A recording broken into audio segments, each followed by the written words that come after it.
Bonjour, bienvenue dans cette première partie d'une série de vidéos dédiées aux multivibrateurs monostables. Dans cette première partie, on va analyser le fonctionnement de base du circuit monostable et ensuite on va effectuer un rappel des notions de charge et de décharge d'un condensateur. Le multivibrateur monostable, qu'on nomme souvent monostable, est un composant qui ne possède qu'un seul état stable. Contrairement au circuit instable, le circuit monostable nécessite un signal d'entrée afin de déclencher son fonctionnement. Lorsqu'un signal apparaît sur cette entrée, le monostable qui est initialement à son état stable passe à son état quasi instable. Le monostable conserve son état quasi instable durant un intervalle de temps prédéterminé, après quoi il retourne automatiquement à son état stable. Cet intervalle de temps détermine la largeur d'impulsion du signal de sortie. Dans les circuits monostables, on va retrouver deux types de fonctionnement, le premier étant le monostable non redéclenchable. On retrouve ici le symbole CEI d'un monostable non redéclenchable, avec son entrée de déclenchement ici, qui dans ce cas-là est actif flot-montant. On retrouve les deux sorties, sortie directe et sortie inversée. Et on retrouve le circuit RC qui va définir la largeur de l'impulsion. On va retrouver à l'intérieur du symbole CEI de ce monostable le dessin d'une impulsion avec le chiffre 1 qui le précède. Ce chiffre 1 signifie non redéclenchable. Le fonctionnement de ce circuit monostable est le suivant. Lorsqu'on applique une impulsion de déclenchement sur le signal d'entrée, le flot montant de celui-ci va déclencher l'impulsion à la sortie du monostable. L'impulsion va rester au niveau haut pendant la durée définie par le circuit RC qui est ici. Une fois qu'on arrive au terme du temps T-on, le signal de sortie redescend à l'état bas. Lors de l'apparition d'une nouvelle impulsion à l'entrée du monostable, son flot montant va déclencher une nouvelle impulsion à la sortie du monostable. Celle-ci aura de nouveau la durée T-on. Si une impulsion de déclenchement apparaît à l'entrée du monostable alors que la sortie de ce circuit est activée, cette impulsion sera ignorée. On doit attendre la fin du temps T-on pour pouvoir appliquer une nouvelle impulsion de déclenchement à l'entrée du monostable. Deuxième type de circuit monostable, il s'agit des monostables redéclenchables. On retrouve la même configuration au niveau du circuit ici, excepté que pour le symbole qui se trouve à l'intérieur, on n'a pas le petit 1, donc l'impulsion seule signifie redéclenchable. Au niveau de son fonctionnement, comme pour le précédent, une impulsion placée à l'entrée du circuit va activer la sortie du monostable. Donc il va être activé pour un temps T-on. Une nouvelle impulsion va redéclencher un deuxième temps T-on. Si on applique une impulsion à l'entrée du monostable redéclenchable, celle-ci va faire redémarrer le timer, donc on redémarre pour un temps T-on.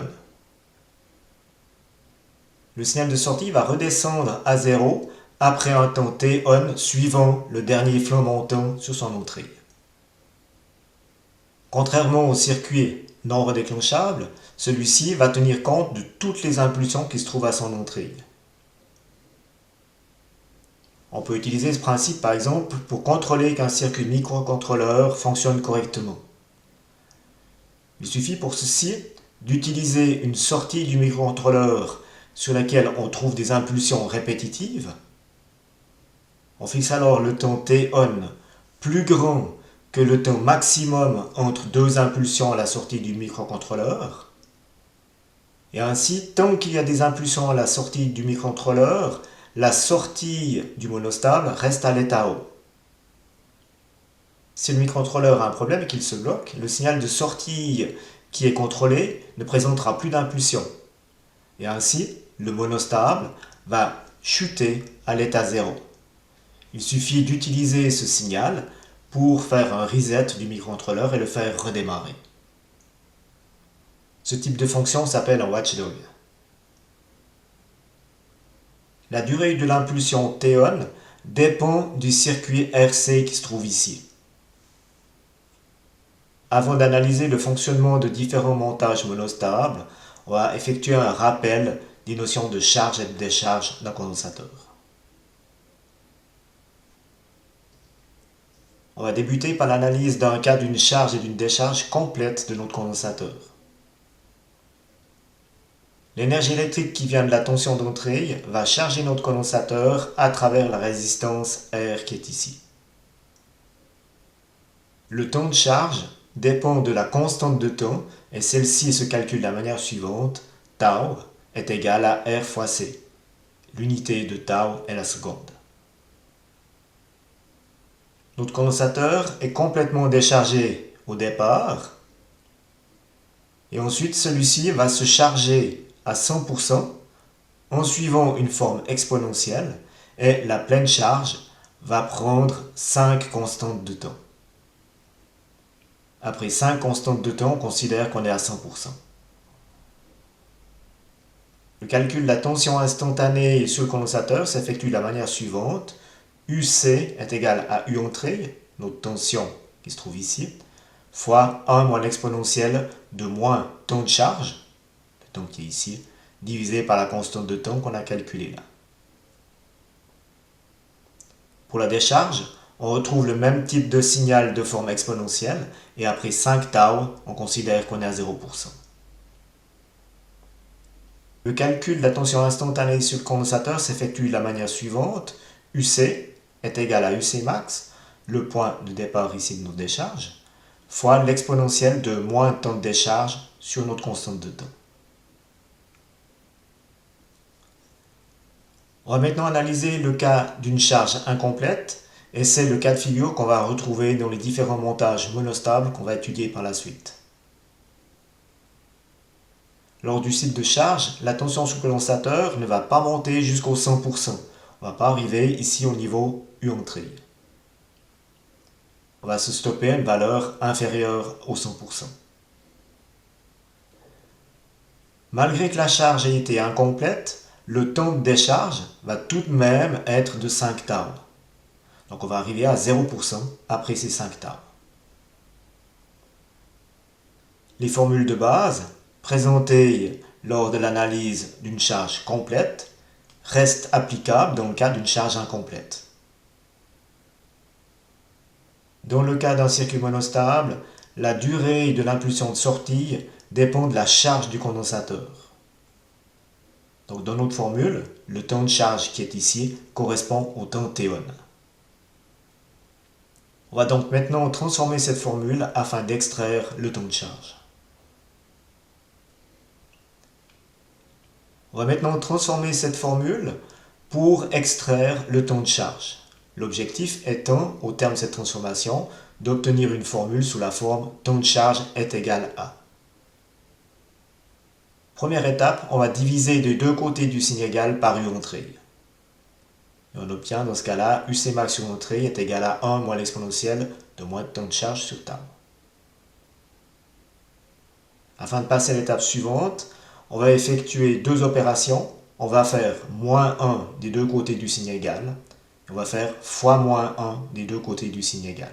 Et on obtient 1 moins UC max sur U entrée est égal à l'exponentielle de moins temps de charge sur tau. Afin de supprimer l'exponentielle qui se trouve ici, on va effectuer l'opération log naturel des deux côtés du signe égal. Le log naturel étant la fonction inverse de l'exponentielle. Et dans ce cas, on obtient log naturel de 1 moins UC max sur entrée est égal à moins temps de charge sur tau.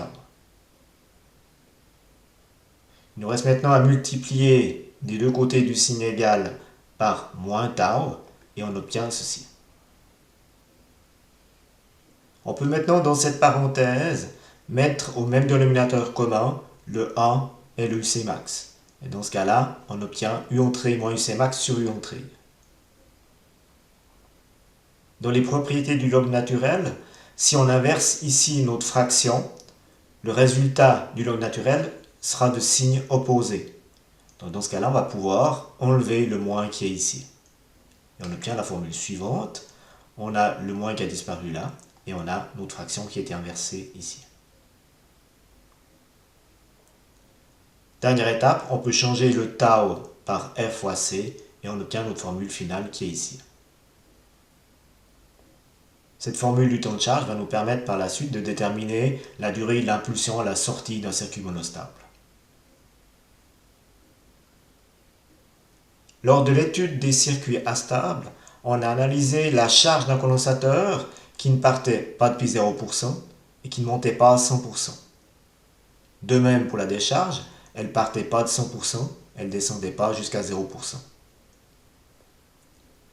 Ceci nous a amené à des formules plus générales et on retrouve par exemple pour le temps T-on, qui correspond au temps de charge du condensateur, on retrouve R fois C, donc tau, fois le log naturel de U entrée moins UC min, divisé par U entrée moins UC max. Dans l'analyse qu'on vient de faire pour le monostable, la tension UC min correspond à 0. Donc si on met ce terme-là à 0, on obtient bien cette formule qui est ici. Dans les prochaines vidéos de cette série, on va analyser le fonctionnement de différents types de circuits monostables. Dans celle-ci, on va utiliser les notions qui ont été vues ici. Ceci met un terme à cette vidéo. Je vous remercie de votre attention et je vous souhaite une bonne journée. Au revoir.